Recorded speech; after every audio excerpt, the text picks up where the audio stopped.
Shalom dan salam sejahtera. Bacaan Renungan Harian 15 Agustus 2026, Sabat. Tema, agar kita tidak lupa. Mari berdoa.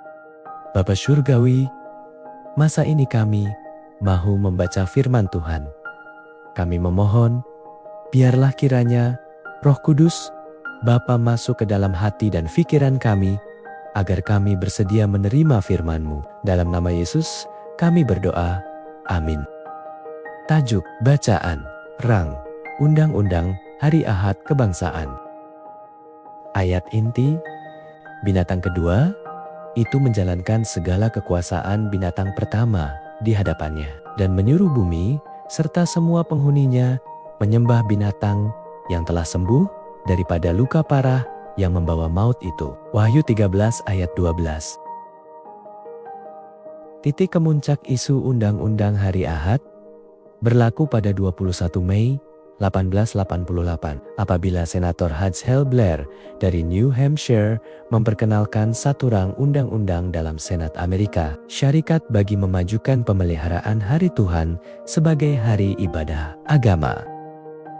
Rang Undang-Undang Hari Ahad Kebangsaan oleh Blair merupakan undang-undang pertama seumpamanya yang diajukan ke Kongres sejak penubuhan gerakan Adventist pada tahun 1840-an. 4 hari kemudian, beliau mengemukakan satu pindaan yang dicadangkan kepada Perlembagaan Amerika Syarikat yang bertujuan untuk mengkristiankan sistem sekolah awam negara itu.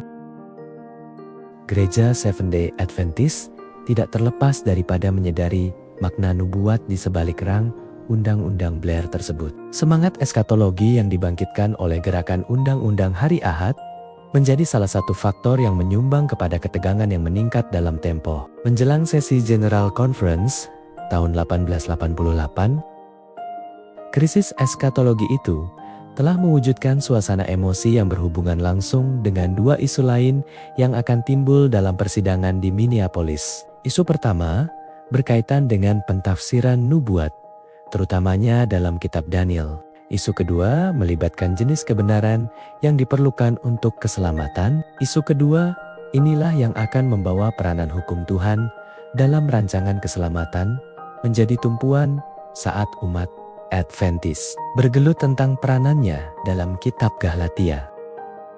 Tidak mungkin untuk memahami nada emosi yang tinggi dari para peserta persidangan tahun 1888 tanpa memahami fakta bahwa umat Adventist disebabkan krisis hari Ahad itu merasakan bahwa mereka sudah menghadapi akhir zaman.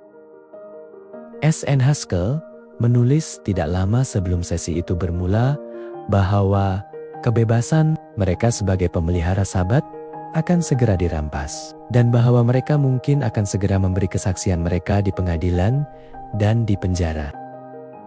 Dengan pemahaman itu, tidaklah sukar untuk melihat mengapa sebahagian pemimpin Adventist bertindak balas dengan begitu keras dan penuh emosi. Apabila Jones dan Wagner mula mempersoalkan kesahihan beberapa aspek tafsiran nubuat dan teologi hukum yang dipegang oleh denominasi, bagi mereka, persoalan-persoalan seperti itu dianggap mengancam teras identiti Adventist pada saat krisis yang amat genting.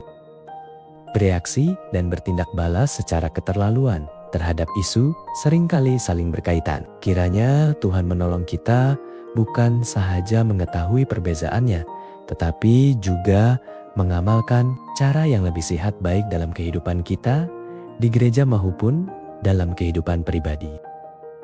Demikianlah bacaan renungan kita hari ini. Tuhan memberkati kita semua. Amin.